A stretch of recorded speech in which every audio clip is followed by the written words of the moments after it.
Ayan mga bro, nandito tayo ngayon sa site. So, chine-check natin tong overtime nila, no? So, naglalatag na kami noong tiles, halos patapos na nga. Eto, nagsisirohan na si Samboy. So, tingnan natin yung ilaw. Lima ba ito? Okay, 5 colors. 2. Okay. 3. Okay. 4. Okay. 5. Alright. Yan yung una. Okay. Warm. Warm, maganda.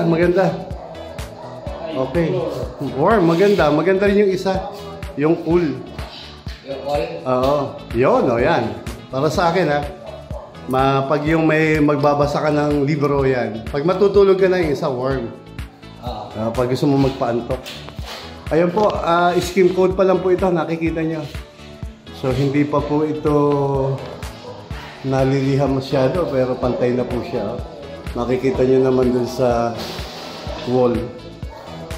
Pulido yung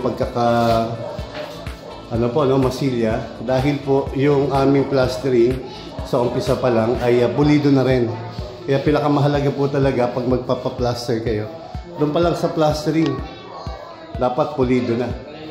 Para yung pintor po hindi rin hirap. So ito po yung ating cob lighting. So naglagay po ako ng ilaw dito. Accent. Ito po papalitan pa namin ng medyo maganda. So second floor po ito. Ang ginamit po namin tiles dito ay 20 cm by 100 cm. Wood look. Yan po. Then importante po rito yung tile leveler, spacer na rin. Yan po yung pinakamahalaga dyan. So overtime po kami. Bali magna-9, no? Galing pa po kami Laguna. Santa Rosa at saka Silang. Kasi may ginawa rin po kami doon. Ayan. Pag napinturahan po namin ito, so mas gaganda pa yung concept. Pero more on white color po kami.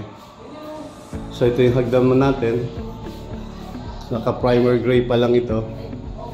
So mapupulido pa natin to. Mapapaganda pa natin yung color scheme. So dito po, nag-improvise lang po kami noong owning, no? Ito in-improvise lang namin. Kasi ito naman po ay gagawin din next year. So para lang hindi umanggi dito, nag-improvise po kami. Pero parang pwede na eh. Lalagyan na lang po namin yan ng polycarbonate. Pag na-primer po yan, lalagyan ng polycarbonate. So, parang salamin na siya. So, maganda po yung pagkaka-improvise siya dahil stainless, cylindrical yung ginamit natin, hinges. Then ito po, yung ating pinaka-lock niyan. So, pag pinihit nyo rito, bababa siya. Ayan po, canopy. Hindi pa napa-primer. So, ito po yung stair namin. Pataas. So epoxy primer, epoxy lang po namin to. Acrylics. Itong aming stair pataas. Papunta pong roof deck yan. So tingnan natin. Hindi pa lang po tapos dito eh. Dito sa roof deck.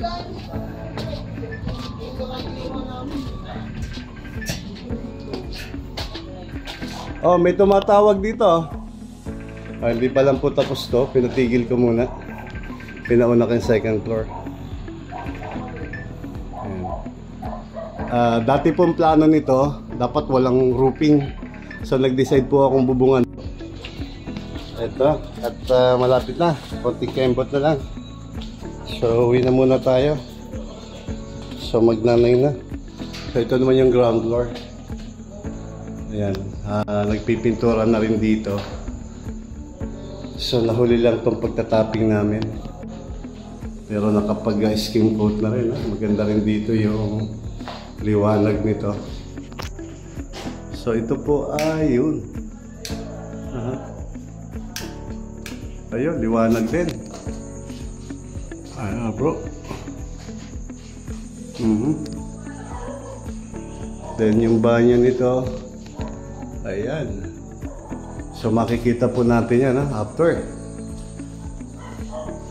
Tignan muna natin para hindi tayo sa kuryente.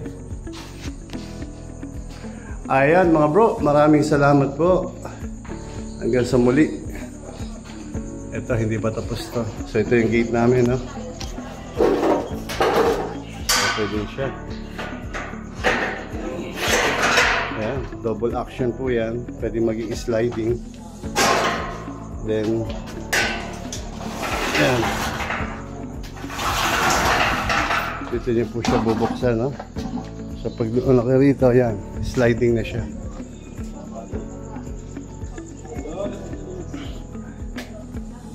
Ayan, isara na uli natin.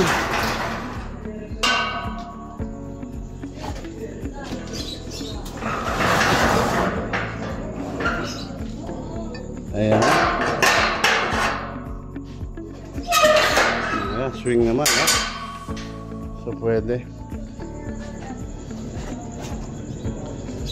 Ayan, konti na lang po yan.